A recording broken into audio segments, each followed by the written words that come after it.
अमरावती विभागाच्या विभागीय आयुक्त डॉक्टर श्वेता सिंगल यांचा नागपूर येथे आयोजित महास्ट्राईट कार्यशाळेत महसूल अधिकारी व कर्मचारी यांच्या कामकाजाकरिता मुख्य कार्यप्रदर्शक निर्देशक निश्चित करणे या विषयावर उत्कृष्ट अहवालाकरिता मुख्यमंत्री देवेंद्र फडणवीस आणि उपमुख्यमंत्री एकनाथ शिंदे यांच्या हस्ते सत्कार करण्यात आला। भारतीय व्यवस्थापन संस्थेत झालेल्या या 2 दिवसीय कार्यशाळेत राज्यातील विभागीय आयुक्त व जिल्हाधिकारी उपस्थित होते।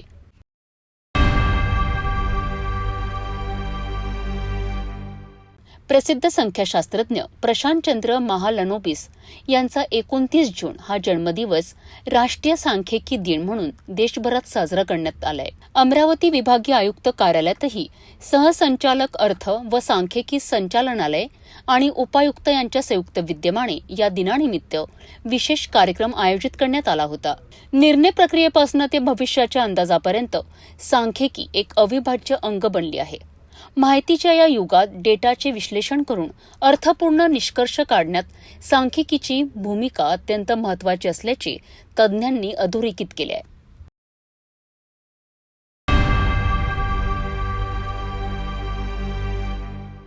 मराठी भाषेच्या मुद्द्यावर महाराष्ट्र नवनिर्माण सेनेचे अध्यक्ष राज ठाकरे यांनी पुन्हा एकदा आपली भूमिका स्पष्ट केली आहे। मराठी भाषेची कुठल्याही परिस्थितीत तोडजोड होता कामा नये असे राज ठाकरे यांनी म्हटले आहे। भाषेच्या संवर्धनासाठी आणि तिच्या वापरासाठी प्रत्येकाने पुढाकार घ्यावा असे आवाहनही त्यांनी केलेत। त्यांच्या या वक्तव्यामुळे मराठी भाषेच्या वापरावरनं पुन्हा एकदा चर्चा सुरू झाली आहे। माझी विनंती हीच राहील महाराष्ट्रातल्या प्रत्येक राजकीय नेत्याला की मराठी महाराष्ट्र या विषयावरती, मराठी भाषा या विषयावरती कोणतीही कोणाहीकडनं, आमच्याकडनं तर होणारच नाही, पण तडजोड होता कामा नये। महानगरपालिका आयुक्त सौम्या शर्मा चांडक यांनी अग्निशमन विभागाची पाहणी केली आहे। यावेळी त्यांनी सीसीटीव्ही लावणे, विभागाचे संगणकीकरण करणे, अद्ययावत सेवा सुविधा पुरवणे आणि आलेल्या सर्व कॉलचा डेटा तयार करणे यासारख्या सूचना दिल्यात।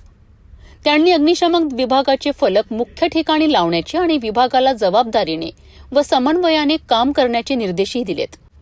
आयुक्तांनी सांगितले की अग्निशमन केंद्रांमध्ये आवश्यक कर्मचारी, वाहने, उपकरणे आणि चालक उपलब्ध आहेत। या केंद्रांमुळे आपत्कालीन स्थितीत तातडीने मदत पोहोचविणे शक्य होईल। शहराचा विस्तार वाढत असल्यामुळे अग्निशमन केंद्रांची गरज वाढत असल्याचेही त्यांनी नमूद केले।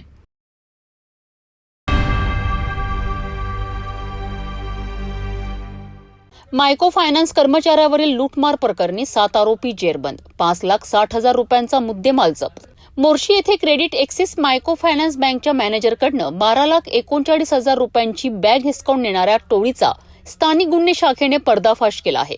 या प्रकरणी 7 आरोपींना अटक करण्यात आली असून त्यांच्याकडून 1 लाख रुपये रोख, Honda city car, Pulsar bike आणि 4 मोबाईलसह एकूण 5,60,000 रुपयांचा मुद्देमाल जप्त करण्यात आलाय।